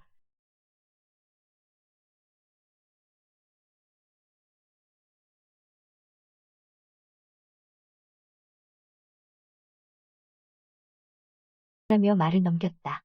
이래저래 올라가다 경사가 있는 곳이 나와 내가 먼저 앞서 올랐고 그 다음 누나가 올랐다. 그러던 중 경사가 심한 부분은 내가 먼저 오르고 누나 손도 잡아주었다. 누나라 그런지 더 포근하다고 해야 하나. 너무 마음이 작고 그 누나에게 가는 게 느껴졌다. 그리고 그 누나 손을 잡을 때 너무 부드럽고 너무 좋다는 감정이 내 머리를 돌아다녔다. 누나는 손도 하얗고 피부도 하얀 뭐랄까 백옥 같은 여자라고 해야 할까. 아무튼 그랬다. 우리는 그렇게 정상에 올랐고 해가 지기 전에 서둘러 내려가자고 했다. 나는 내려가기 전에 이것도 인연이고 추억이 될 텐데 사진이나 한 장 받고 내려가자고 했고 예쁜 사람을 여러 장 찍고 산을 내려왔다. 우리는 차를 타고 술집으로 향했고 술을 먹으면서 이래저래 등산 얘기, 살아왔던 얘기, 직장 얘기 등등 하면서 말을 이어갔고 누나와 나는 소주파였기에 술 또한 잘 맞았다. 술이 한 병 한 병 늘 때마다 누나의 눈은 촉촉해지는 걸 느꼈고 누나가 더 예뻐 보였다. 누나는 등산을 오래 해서 그런지 몸매도 군살 하나 없어 보였고 피부도 하얗고 그냥 다 예뻤다. 나는 누나는 별 생각이 없을 텐데 나만 이런 생각을 하고 있는 건 아닌가 생각했고 또 나는 보수적인 편이라 돌싱녀를 만나도 되나 싶었다. 우리는 술이 우리를 먹기 전에 1차를 끝내고 집으로 향했다. 누나는 대리를 불러갔고 나 또한 대리를 불러 집으로 왔다. 뭔가 아쉽지만 집으로 돌아섰다. 집으로 가는 발걸음이 왜 이렇게 무거운지 신발의 모래가 꽉 찬 느낌이랄까. 아쉬움을 뒤로 한 채 집으로 갔고 오늘 있었던 누나와의 생각을 떠올리며 꿀잠을 잤다. 나는 회사를 가며 한 주를 시작했고 다가올 주말이 너무 기대가 되었다. 누나가 이번 주 등산할 때 보자고 했기 때문이다. 그래서 그런지 시간이 너무 안 가는 것 같고 너무 보고 싶고 일도 손에 잘 안 잡혔다. 누나가 자꾸 생각이 나서 그렇게 한 주를 잘 버티고 주말이 돼 등산을 하게 되었고 누나와 한 조를 이루어 같이 산을 오르기 시작했다. 산을 타던 중 배가 좀 고프다고 했는데 누나는 가방에서 김밥을 꺼내주었고 넣어주려고 아침에 직접 만들었다고 했다. 이게 꿈인가 생신가 나를 위해. 나는 누나와 맛있게 먹었고 산도 오르고 경사가 가파른 곳은 손도 잡아주고 했다. 우리는 그렇게 점점 가까워졌고 나는 또 그렇게 느꼈다. 산 정상에 가까워질 쯤 누나는 내가 김밥 싸줬으니까 오늘은 네가 술 사라며 얘기했고 나는 좋다 오늘은 내가 산다라고 얘기했다. 산을 내려와서 우리는 또 한잔하러 술집으로 갔다. 오늘도 어김없이 소주에 소맥에 맛있게 먹었다. 그렇게 술을 기분 좋게 먹고 오늘도 피곤하니 누나는 집에 가자고 하겠지 생각하며 누나 피곤하면 집에 가자고 했다. 그런데 누나는 오뎅탕에 소주 한 병만 더 하자고 했고 우리는 신나게 한 잔 더 하러 갔다. 이번 술집은 칸막이가 되어 있는 방 같은 술집이었고 이런저런 얘기를 하다가 나는 잔재주로 송금을 봐주기로 했다. 누나는 그런 재주도 있냐며 좋아라 했다. 누나 손을 펴서 왼손부터 봐준다며 스킨십을 하게 됐다. 손금을 봐야 하는데 자꾸 누나의 보드러운 손결이 느껴졌고 자꾸 딴 생각만 들었다. 누나는 손금을 봐준다면서 왜 말을 안 하냐고 했고 깜짝 놀란 나는 손금을 봐주기 시작했다. 손금이 신기한 게 어느 정도 맞는 것 같았다. 누나 이혼하고 재혼하는 손금도 보였다. 나는 누나에게 누나 머리도 좋고 돈도 잘 벌고 다 좋아요. 근데 이혼하고 재혼운이 있어요라고 말했고 누나는 얼굴이 안 좋다가 그래? 그러면서 다 지나간 일이니까 좋은 사람 만나겠지라고 말하며 넘기려고 했다. 나는 때를 놓치지 않고 누나 그 좋은 사람이 내가 될 수도 있지 않을까요? 라고 말했고 그렇게 누나와 나는 눈을 마주보게 되었고 우리는 우리도 모르게 술김에 입술을 서로에게 주고 말았다.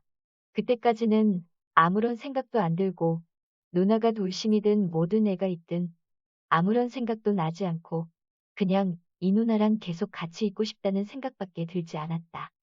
우리는 그렇게 술과 입술까지 먹고 그날은 그렇게 집으로 향했다. 우리는 등산 동호회뿐만 아니라 밖에서도 자주 만나게 되었고 등산을 갔을 때는 다른 불륜 커플처럼 산을 오르다가 옆길로 빠져서 사람이 없는 데서 스킨십을 자주 했다. 뽀뽀도 하고 다른 것도 하고 사람들이 왜 자꾸 샛길로 빠지는지 그 이유를 그제서야 알았다. 불륜은 안 좋은 거지만 사람들이 왜 그런지는 알게 되었다. 저는 불륜은 아니지만 애딸린 돌싱녀와의 관계라 그런지 왠지 모를 짜릿함이 더 컸던 것 같다. 우리도 어느 순간부터 산정사는 근처도 안 가기 시작했고 술 먹고 모텔 술 먹고 모텔 반복했다. 얼마 전만 해도 맨날 집에서 게임이나 하고 있던 저에게 이게 웬 떡인가 싶었다. 다시 연애 세포가 살아나는 것 같았고 하루하루가 즐거웠다. 우리는 산에서 만나 샛길로 자주 빠졌고 수없이 샛길로 빠져 스킨십을 했고 오르라는 산은 안 오르고 그녀의 산을 오르기 시작했다. 정말 즐겁고 또 즐거웠다. 그런데 즐거움도 잠시 누나가 하는 말이 이제는 그만 만나야겠다고 나는 애도 있고 네 인생을 망가뜨릴 수 없다고 하며 헤어지자고 했다. 나는 그때만 해도 그 누나와 애까지 책임질 수 있다 생각했다. 그런데 사람이란 게 참 간사한 게 주변을 돌아보게 되더라. 친구에게 물어봤는데 친구놈도 돌싱이 나쁜 건 아닌데 아이까지 있으니 마음을 접으라고 했다. 나 또한 그 아이의 인생을 책임질 수 있을까라는 생각이 들며 고민 또 고민하게 되었다. 그리고 그 누나와 만나는 횟수가 줄어들었고 자연스럽게 연락을 안 하게 되었다. 정말 마음도 잘 맞고 좋은 여자인데 왜 하필 이제 만나서 서로가 힘들까? 하늘도 무심하다. 나는 어떻게 하면 좋을까? 오늘의 사연 여기까지입니다. 오늘도 들어주셔서 감사해요.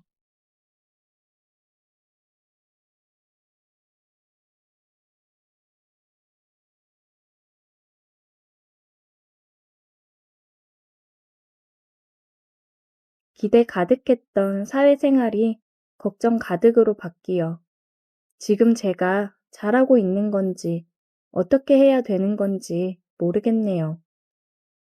저는 대학 졸업 후 취업 준비를 1년 정도 하고 취업에 성공했습니다. 나름 좋은 기업에 들어가서 주변에서도 취업 잘했다는 얘기도 많이 들었어요. 그래서 여기서 내가 정말 열심히 해서 빨리 성장해야겠구나 생각을 하면서 회사 생활을 시작했습니다. 저희 부서는 팀원이 총 6명인데 그중 저랑 결혼하신 대리님만 남자고 다들 여자 직원이었습니다. 그중에 다들 미혼이시고 저희 팀 과장님만 결혼하셔서 애가 한 명 있는 유부녀였습니다. 먼저 사회생활을 시작한 친구들 말로는 일 잘하는 건 둘째치고 상사한테 이쁨 받아야 승진 기회도 빠르게 오고 회사 생활이 편한 거라고 하더라고요. 저는 입사 첫날부터 선배들 비위를 맞추며 알랑방귀를 껴가며 사회생활을 시작했습니다. 제가 입사하고 일주일 정도 뒤에 입사기념 첫 회식을 했어요. 과장님께서 쏘시는 거라고 많이 먹으라고 했습니다. 저는 열심히 선배들한테 술을 따라주고 같이 마시기 바빴어요. 고기도 타지 않고 떨어지지 않게 구웠습니다. 제대로 된 신입사원 하나 들어오니까 이렇게 팀 분위기가 바뀌고 좋아지네. 그러게요. 요즘 우리 너무 일에 치이느라 분위기가 완전 다운이었는데 신입이 생긴 것도 잘생겼는데 싹싹하니 아주 잘해요. 과장님과 선배들이 제 칭찬을 했어요. 역시 사람은 샤바샤바를 잘 할 줄 알아야 되는구나 싶었습니다. 과장님이 제게 어깨 동무를 하며 한 잔 받으라고 술을 따라주더라고요. 막내도 한 잔 받아. 앞으로도 지금처럼만 이렇게 잘해. 네, 알겠습니다. 앞으로도 열심히 하겠습니다. 과장님은 제게 어깨 동무를 하며 은근한 터치들을 많이 하면서 술을 계속 따라줬어요. 그래도 첫 회식은 분위기 좋게 끝이 났습니다. 다음날 저는 숙취해소제를 팀원들 수대로 사들고 각 자리에 하나씩 놨어요. 이야, 이거 막내가 사온 거야? 센스 최곤데. 네, 어제 다들 많이 과음하신 것 같아서 사왔습니다. 자식, 사회생활 할 줄 아네. 잘 마실게. 선배들에게 기분 좋은 소리를 들으니 저도 기분이 좋아지더라고요. 마지막으로 과장님이 출근을 했습니다. 과장님, 우리 신입이 숙취해소제 사왔어요. 센스 있죠? 그래? 잘 마실게, 민석씨. 오늘 점심은 뼈해장국 어때? 다들 해장해야지. 좋죠. 과장님은 또 제 어깨를 쓰다듬으며 이야기를 했습니다. 스킨십을 좋아하는 타입인가 생각했어요. 점심을 먹고 업무를 하다 과장님이 불렀습니다. 민석씨, 오늘 나랑 외근 좀 나갔다 오지? 외근이요? 알겠습니다. 이주임이 외근 나갈 때 챙길 서류 민석씨한테 좀 챙겨줘. 네, 알겠습니다. 저는 주임님이 챙겨주신 서류를 가지고 과장님과 함께 외근을 나갔습니다. 거의 운전기사 하려고 같이 간 거라고 볼 수 있죠. 과장님이랑 엘리베이터를 타고 내려오는데 갑자기 제 둔부 쪽으로 손이 훅 들어왔어요. 민석 씨 운동 좀 하나 봐. 몸이 단단하니 엄청 좋네. 아, 예, 그냥 헬스 좀 하고 있습니다. 어쩐지 운동 한번 갔더라. 저는 당황스러웠지만 어색하게 웃어 넘겼어요. 차를 타고 이동하는데 과장님이 그러더라고요. 민석 씨, 처음 사회생활 하는 거라고 잘하고 싶지? 네, 아무래도 그렇죠.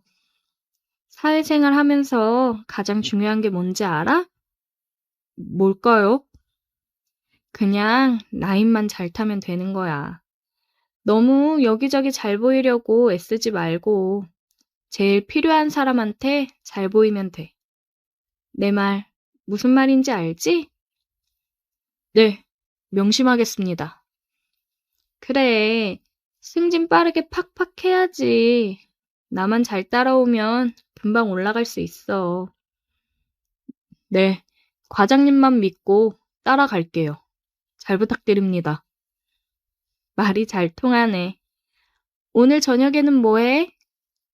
퇴근하고 그냥 집에 갑니다. 그럼 오늘 둘이 술 한잔 할까? 네, 알겠습니다. 과장이 계속 저를 쳐다보는 눈빛과 은근하게 터치를 하는 게 예사롭지 않다고 생각을 하긴 했는데 이렇게 대놓고 얘기를 할 줄은 몰랐습니다. 외근 후 돌아와서 마무리하고 퇴근을 했고 저는 과장님 차를 얻어 타고 술을 마시러 갔습니다. 룸으로 된 참치집으로 갔어요. 회사 생활은 어때? 너무 좋습니다. 선배님들이 워낙 잘 챙겨주셔서 편하게 하고 있어요. 우리 팀 애들이 다 일도 잘하고 착하긴 하지. 과장님이랑 얘기를 하면서 열심히 술을 마셨어요. 남편이랑은 남편 일 때문에 지방에 가 있어서 친정에서 아이랑 같이 지내고 있다 하더라고요. 주말 부부라 외롭다는 뉘앙스를 계속 풍겼습니다. 과장님이 정말 원하는 게 뭔지 딱 알겠더라고요. 민석 씨, 빠르게 올라가야지. 아까도 말했지만 나만 잘 따라오면 금방 올라갈 수 있어. 알지? 이렇게 노골적으로 표현을 하는데 거절을 하면 오히려 불이익이 생기겠다 싶더라고요. 네, 그럼요. 잘 알죠. 저 과장님만 믿고 정말 잘 따라가겠습니다. 역시 센스도 넘치고 눈치도 빨라서 좋다니까. 저는 열심히 술을 따라주고 함께 마셨습니다. 아, 너무 마셨나? 우리 좀 쉬었다 갈까? 너무 많이 마셔서 술을 좀 깨고 가야겠다며 쉬었다 가자고 하더라고요. 전 과장님이 이끄는 대로 따라갔습니다. 룸으로 들어가자마자 뭐가 그리 급한지 입을 맞춰 오더라고요. 과장님이 리드하는 대로 따라갔습니다. 여자친구가 없은 지 2년 정도가 되어 갔는데 오랜만에 느껴보는 감촉에 너무 황홀하더라고요. 그렇게 과장님과 뜨거운 시간을 함께 보냈습니다. 과장님과 저의 비밀스러운 관계는 계속되고 있습니다. 과장님은 회사에서도 사람들 눈을 피해 제게 접촉해왔고 가끔씩 외근을 핑계 삼아 저를 데리고 나가 자신의 욕구를 채우기 바빴어요. 그리고 팀원들이랑 회식을 하는 자리에서도 팀원들 눈을 피해 손길을 뻗기 바쁘더라고요. 이러다 팀원들한테 들키는 거 아닐까 슬슬 걱정이 됐습니다. 퇴근을 할 때는 외근 가서 먼저 퇴근한다고 하고 먼저 가서 룸을 잡아놓고 저를 기다리고는 했어요. 저를 기다리는 과장님의 표정을 보고 있으면 제게 너무 빠져있는 거 아닌가 싶었습니다. 그냥 어느 정도 비위 맞춰주며 지내는 건 괜찮은데 이 감정이 진심으로 변하면 괜히 골치 아파지지 않을까 생각이 들더라고요. 시간이 지날수록 제가 잘못된 길로 가고 있는 건 아닌가 계속 걱정되고 고민이 많아졌습니다. 빠른 승진 하나만을 바라보고 이 관계를 유지하는 게 맞는 걸까요?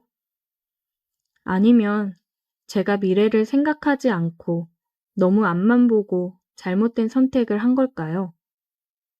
이런 관계가 제게 독이 될지 득이 될지 모르겠어서 두렵긴 하네요. 제가 어떤 선택을 하는 게 최선의 선택인 걸까요? 오늘의 사연 여기까지입니다. 오늘도 들어주셔서 감사해요. 구독, 좋아요, 알림 설정 부탁드려요.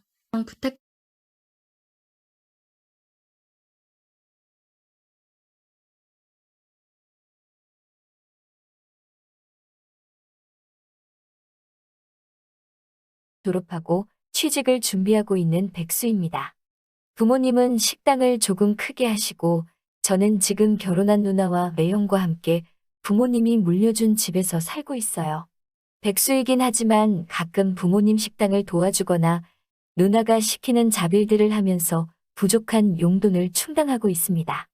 매형과 누나 사이에는 이제 유치원에 다니는 조카가 있는데 아무래도 두 사람이 맞벌이이다 보니 조카가 유치원이 끝나면 스쿨버스 내려주는 곳까지 가서 제가 데려와야 했습니다. 처음 누나가 부탁했을 때는 정말 가기가 싫었어요.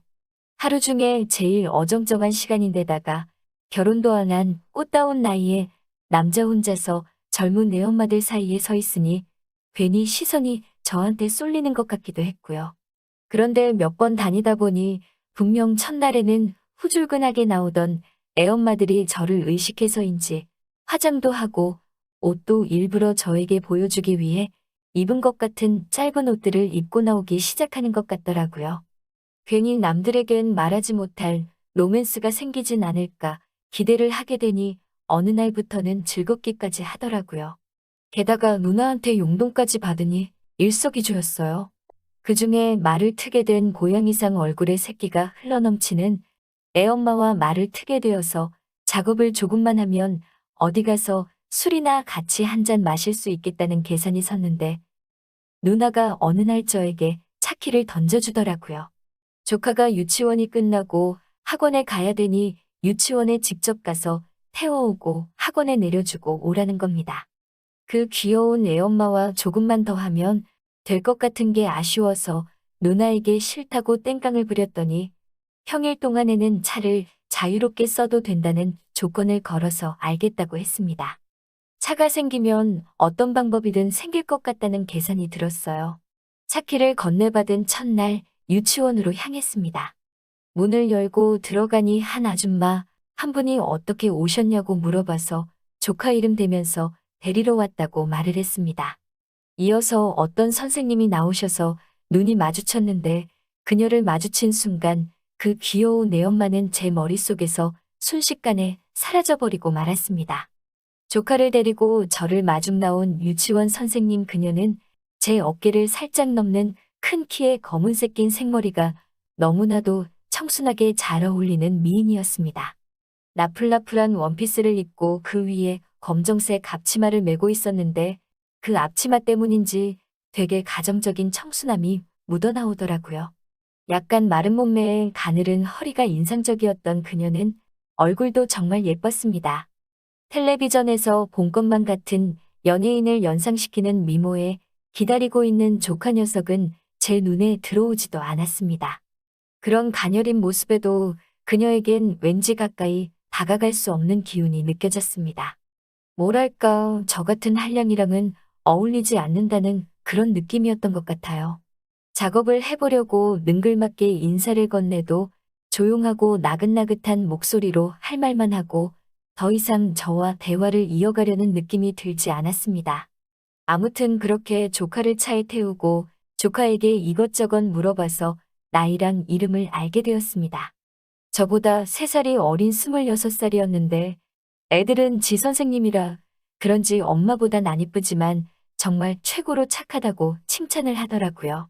그 뒤로부터는 정말 차를 끌고 가서 그 애엄마를 어떻게 해보려는 생각은 사라져버렸고 조카를 데리러 유치원에 가는 건 제 일상의 유일한 낙이 되었습니다. 조카가 학원을 매일 가는 게 아니었기 때문에 몇 번은 스쿨버스 내려주는 대로 마중을 나갔었는데 그날부터는 그 귀엽다고 느꼈던 애엄마는 그냥 동네 젊은 아줌마로밖에 보이지 않더라고요. 아무리 귀여워봤자 저보다 연상인 그 여자보다는 역시 청순하고 예쁜 선생님과 잘해보고 싶었습니다. 첫날에는 저를 경계했던 것 같았는데 일주일에 3번은 꼭 만나게 되니 어느 날부터는 웃으면서 먼저 인사도 걸고 조카에 대해서 대화도 나누고 했습니다. 하지만 그런 것 말고는 항상 저와 미묘하게 느낄 수 있는 선을 긋고 학부형과 선생님의 관계 그 이상은 없다는 듯이 조카 관련된 대화가 아니면 칼같이 말을 자르더군요. 청순하고 가녀린 모습에도 콧대 높은 모습이 또 저에게는 큰 매력으로 다가왔습니다. 꼭 이 여자를 나 없으면 못 살게 애원하게 만들고 싶은 강한 욕망이 생겼습니다. 하지만 좀처럼 기회를 주지 않는 그녀의 철벽에 저도 몸이 달아오르기 시작했습니다. 저의 부단한 노력에도 별다른 성과를 보이지 못하던 어느 날이었습니다. 간만에 취직 준비하던 친구 녀석한테 술 한잔 어떠냐며 연락이 왔어요. 차도 생겼겠다 제가 간다고 해서 친구네 동네로 찾아갔습니다. 친구를 만나 요즘 근황부터 취직에 대한 이야기 이것저것을 하다가 술이 얼큰이 들어가니 더 이상 스트레스 받는 이야기는 하기 싫어지더라고요. 친구놈을 꼬셔서 뭘 할까 하다가 도우미를 불러서 노래방에서 놀기로 했습니다. 노래방에 들어가 방을 잡고 친구와 술을 시켜놓고 노래를 부르며 놀고 있었습니다. 문이 열리고 두 사람이 들어왔고 제 옆에 앉은 그녀는 이미 술에 많이 취했는지 자리에 앉자마자 제 어깨에 몸을 기대더라고요. 이게 웬 떡이냐 싶었습니다. 잘만 하면 좋은 추억을 많이 만들 수 있을 것 같아서 좋았어요. 친구 옆에 앉은 여자는 어떨까 싶어서 한참 옆에서 기대 있는 여자를 구경하다가 친구 쪽으로 고개를 돌렸는데 고개를 숙이고 핸드폰만 만지작대고 있는데 어두운 노래방 조명에서 핸드폰 빛으로 비춰오는 그녀의 얼굴을 보니 굉장히 낯이 익었습니다. 분명 느낌은 다른데 어디서 본 사람 같기도 하고 그러다가 갑자기 조카 유치원 선생님 그녀라는 걸 단번에 알아버렸습니다. 유치원에서 본 투명하고 청초한 화장은 온데간데 없고 길다란 가짜 속눈썹에 짙은 눈화장을 하고 입술 색깔마저 열정적으로 빨간색을 해버렸으니 전혀 다른 상반된 모습에 바로 알아차리지 못해버린 것이었습니다. 그 자리에서 자리를 박차고 일어나 그녀의 옆에 앉았습니다. 난데없는 저희 돌발 행동에 친구가 벙쪄 있었는데 술에 취해 정신을 못 차리는 제 옆에 앉았던 그녀를 보니 저에게 엄지손가락을 치켜들며 불만 없이 자리를 바꿔주더군요. 갑자기 옆에 앉은 사람이 바뀌어 그녀도 의아했는지 핸드폰에 처박은 고개를 들고 저를 쳐다보는데 그때 그 얼어붙어버린 그녀의 표정이 아직도 기억이 납니다. 깜짝 놀라 자리를 박차고 나가려는 그녀의 팔을 당겨 다시 자리에 앉혀 어디 가서 말하지 않겠다고 약속하며 그녀를 안심시켰습니다. 어쩔 줄을 몰라 하며 울상이 되어 있는 그녀를 보니 그렇게 진한 화장을 했는데도 너무 귀여워 보였습니다. 장난기가 발동해 제가 평소에 좋아하는 여자 노래들을 선곡해 불러달라고 부탁을 했는데 몸을 바들바들 떨며 노래를 열창하는 모습에 저도 모르게 웃어버리고 말았네요. 노래방에서는 오래 있지 않았습니다. 친구 녀석이 성공한 건지 그 여자를 데리고 나가는 모습을 배웅해주며 옆에서 고개를 숙이고 아무 말도 못하고 있는 그녀에게 술 한잔 할래요? 라고 물어봤습니다. 상황이 상황인지라 그녀는 아무 대답도 못하고 저를 따라오더라고요. 유치원에서 보던 청순한 복장은 온데간데 없고 어깨와 가슴팍이 훤히 드러나는 옷을 입고 있는 그녀에게 제가 입고 있던 잠바를 벗어 입혀줬습니다. 가까이 보이던 포장마차에 마주 앉아 술을 마시고 있는데 그녀는 겁이라도 먹은 듯 제 빈 술잔을 채워주는데 여념이 없더라고요. 불안한 눈빛으로 그녀가 자초지종을 이야기해 주었습니다. 집안 형편이 그렇게 넉넉하지 않은 편인데 공사장에 나가시는 아버지가 얼마 전 사고를 당하셔서 당장 온 가족이 쫄쫄 굶게 생겨 어쩔 수 없이 이 일을 시작하게 되었다고 저에게 설명해 왔습니다. 거의 가장 노릇을 하고 있는 그녀가 유치원 선생님으로 받는 월급으로는 온 가족이 생활하는 데는 택도 없는 금액이라며 힘들어했습니다. 시키는 대로 하겠다며 제발 아무에게도 말하지 말아달라고 또 부탁해왔습니다. 당장 저도 백수여서 제가 어떻게 해줄 수 있는 방법이 있는 건 아니었지만 힘들어하는 그녀의 모습을 보니 제가 도와줄 수 있는 방법이 있냐고 물어봤습니다. 몇 번 본 사이도 아닌데 그럴 수는 없다고 단지 유치원에만 말하지 말아달라고 부탁해오는 그녀의 말에 저는 정말로 무슨 흑심이 있어서 그러는 게 아니니 걱정하지 말라고 다시 안심시킨 후 단지 저는 그녀를 여자로서 관심이 있다고 유치원에서 처음 봤을 때부터 정말 가까워지고 싶었다고 이야기했습니다. 유치원에서 그렇게 콧대 높았던 그녀가 저희 이야기를 듣고는 제 품에 안겨 울고 있는 모습에 많이 안쓰러웠습니다. 그녀의 등을 토닥여주다가 눈이 마주쳤고 그녀와 키스를 하였습니다. 다음 날 아침이 밝을 때까지 우린 서로 함께 있었고 저는 그녀를 응원해 주었습니다. 지금은 저와 그녀는 연인이 되었습니다. 노래방에는 더 이상 가지 않고 유치원이 끝난 후 부모님 식당에서 저와 함께 일을 하고 있습니다. 수입이 빠듯한 건 알고 있지만 그녀도 좋은 결정을 내렸다고 생각하고 주말에도 쉬지 않고 저와 함께 일을 하고 있어요.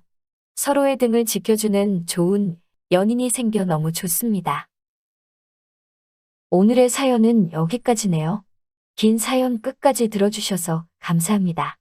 구독과 좋아요 잊지 말아주세요.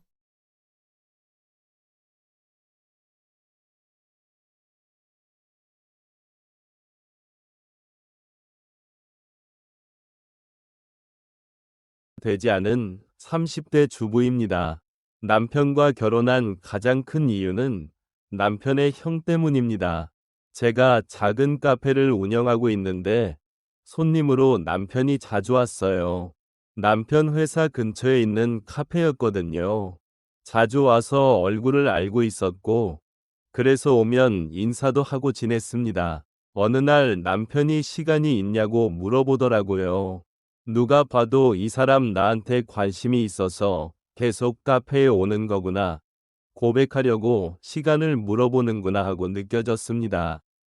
인상이 나쁘지도 않았고 착한 사람인 것 같아서 알겠다고 하고 마감 시간에 만나자고 했어요. 그날 가게 마감을 하고 같이 저녁을 먹으러 갔습니다. 뭐 먹고 싶은 거 있냐고 물어봐서 제가 초밥을 좋아해서 초밥 괜찮냐고 물어봤어요. 남편이 초밥을 완전 좋아한다고 하며 초밥을 먹으러 가자고 했습니다. 혼자서 카페 운영하는 거 힘들지 않으세요? 손님이 엄청 많은 것도 아니라서 힘들진 않아요. 단골 손님이 주로 오고 지나가는 손님들도 별로 없어서 자리를 잘 잡은 것 같아요. 그러게요. 저희 회사 근처에 있어서 자주 들리게 되니 좋더라고요. 커피도 너무 맛있고요. 주변에 다른 카페도 많은데 저희 가게 찾아주시니까 너무 감사하죠. 일상적인 대화를 하며 초밥을 맛있게 먹었습니다. 밥을 먹고 나서 공원 산책로를 걸으며 소화도 시킬 겸 걸었어요. 그러다가 대화를 나누면서 남편이 보영 씨, 혹시 손잡아도 돼요? 하고 물어보더라고요. 되게 순수하고 귀엽다고 생각했습니다. 괜히 장난을 걸고 싶더라고요. 손은 왜요? 그게 그냥 보영 씨랑 손잡고 같이 걷고 싶어서요. 용수 씨는 아무한테나 그렇게 손잡고 걷자고 하세요? 아니요. 절대 그런 거 아니에요. 저는 그냥 보영 씨랑 진지하게 만나고 싶다는 걸 돌려서 표현한 건데, 기분 나쁘셨다면 죄송해요. 저도 장난 아니에요. 용수 씨가 너무 귀엽길래 장난 한번 쳐봤어요. 그렇게 저희는 손을 잡고 산책을 했고, 사귀기로 했습니다. 그냥 사람이 귀엽고 착해서 괜찮더라고요. 카페 준비하면서 남자친구도 없었고, 호감이 있어서 만나보기로 했습니다. 한 4개월 정도 만났을까요? 남편이랑 같이 저녁을 먹기로 했는데 남편의 형이 볼 일이 있어서 잠깐 온다고 했습니다. 남편의 형은 본가에서 지내고 있고 남편은 서울에 올라와서 회사 생활을 하고 있었거든요. 오랜만에 보니 얼굴 보고 밥 같이 먹자고 했답니다. 남편이 여자친구랑 선약이 있다고 얘기했더니 그럼 같이 나오라고 맛있는 거 사준다고 하더라고요. 그러면서 같이 밥 먹는 거 괜찮냐고. 불편하면 혼자 가서 형 잠깐 보고 오겠다고 했습니다. 오랜만에 보는 거고 저녁까지 사준다고 하니 혼자 갔다 오라고 하기도 좀 그래서 알겠다고 했어요. 처음 보는 거니까 뭐라도 선물해야겠다는 생각에 부담스럽지 않게 향이 좋은 핸드크림 하나 사서 선물 포장해 갔습니다. 남편의 형이 먼저 와서 앉아 있더라고요. 들어가서 남편의 형에게 인사하면서 형을 보자마자 심장이 떨렸습니다. 완전 제 이상형이었어요. 남편과는 다르게 굉장히 조각 같은 외모에 뭔가 나쁜 남자 느낌이 나는, 여자들이 나쁜 남자한테 더 끌린다고 하잖아요. 굉장히 뭔가 모를 매력이 나오는 그런 남자였습니다. 심장이 두근거리더라고요. 안녕하세요. 용수 씨에게 얘기 많이 들었어요. 여자친구 예쁘고 착하다고 하더니 정말 예쁘시네요. 감사합니다. 이거 핸드크림이에요. 맛있는 저녁 사주신다고 해서 작은 선물 준비했어요. 이런 거 안 주셔도 되는데 잘 쓸게요. 오늘 많이 드세요. 뭔가 착하고 수줍음 많은 남편과는 달리 남편의 형은 굉장히 밝고 익살스러운 모습이었습니다. 그리고 여자들이 많을 것 같았어요. 소고기를 먹으면서 얘기를 하는데 대화도 잘 이끌어 가더라고요. 어색하지 않게 남편이 옆에 있는 것도 잊은 채 남편의 형과 수다를 떨었습니다. 장난스러운 개그도 잘 치고 잘생긴 것뿐만 아니라 성격도 너무 좋더라고요. 저녁을 다 먹고 헤어지기가 아쉬웠지만 버스 시간 때문에 가봐야겠다며 인사를 하고 다음에 또 보자고 했습니다. 너무 아쉬웠어요. 용수 씨가 우리 집은 다들 개방적이고 성격이 좋아서 시집살이 걱정 안 해도 돼 하면서 우스갯소리로 얘기하더라고요. 자기랑 결혼하면 시집살이 절대 없다 고 어필했습니다. 솔직히 남편의 형이 너무 마음에 들었어요. 되게 잘생기고 재미있으신데 남편이랑도 친해지면서 점수 좀 따야겠다 싶었죠. 우리 형이 진짜 잘생기긴 했지. 그래서 그런지 맨날 여자친구가 바뀌더라. 남편이랑 만나는 동안 형이 가끔 온다고 하면 제가 은근히 같이 저녁 먹자고 했습니다. 오늘은 제가 맛있는 거 사드린다고 하면서 만남을 주도했습니다. 남편의 형과도 더 가까워지고 친해졌어요. 그렇다고 해서 남편이 싫어진 건 아니었습니다. 착하고 순진한 남편도 좋았어요. 둘 다 다른 매력이 있었습니다. 그렇게 남편과 1년 정도 연애를 하고 남편이 프로포즈 하더라고요. 형은 아직 결혼 생각이 없다고 자기 먼저 결혼해도 된다며 결혼하자고 했습니다. 남편의 프로포즈를 받아줬어요. 결혼하게 되면 남편이랑도 그렇고 남편의 형과도 더 가까워지고 자주 볼 수 있겠다 싶었어요. 혼자서 두 남자와 연애하는 듯한 기분이 들었습니다. 결혼한 지 얼마 안 돼서 남편이 그러더라고요. 여보, 미안한데 혹시 형이 한두 달 정도 우리 집에서 좀 지내도 될까? 아주 먼님 왜요? 형이 쪽에 가겠다고 생각했는데 그래서 저번에 처형 넣은 아파트 세 안 주고 들어가서 사려고 하는데 입주일이랑 뭐가 안 맞나 봐. 그래서 입주 전까지 우리랑 같이 좀 지내도 될까 해서. 그럼 완전 되지. 뭐가 걱정이야. 우리 집으로 오시면 되죠. 저는 한두 달 아주버님이랑도 같이 살게 된다니 너무 좋았습니다. 제 마음속에는 두 남자가 항상 같이 존재했으니까요. 저는 아주버님이 지낼 방을 정리했어요. 방 하나가 남는데 거기다 아주버님 방을 준비했습니다. 어차피 새 아파트 입주하면 사용할 거니까 침대도 알아보러 갔어요. 이 침대에 같이 놓으면 좋을 텐데라는 생각을 하며 침대를 골랐습니다. 일주일 정도 뒤에 아주버님이 올라왔어요. 죄송해요. 신세 좀 질게요. 괜히 불편하게 하는 건 아닌지 모르겠네요. 우리 사이에 무슨 불편이요? 편히 지내다 가시면 됩니다. 아주버님은 2달간 신세 지는 게 미안하다고 필요한 가전이 있으면 하나 해주겠다고 하더라고요. 저는 안 그래도 되는데 사주시면 고맙게 받겠다고 고민해보겠다고 했습니다. 아주버님과 같이 셋이서 식사를 하며 웃으며 대화하니 지금 이 순간이 너무 행복하다는 생각이 들었어요. 아주버님이 가게 창업을 하면서 제가 옆에서 같이 지내며 많은 도움을 주고자 했습니다. 그래서 같이 있는 시간이 많았고 좋았습니다. 아주버님은 가끔씩 친구들을 만나고 온다고 하며 외박을 하고 들어올 때도 많더라고요. 외박을 하는 게 은근히 신경 쓰였습니다. 다른 여자랑 만나고 오는 건 아닌가 괜히 불안하더라고요. 다음날 아침 준비를 하는데 아주버님이 들어왔어요. 이제 오는 거예요?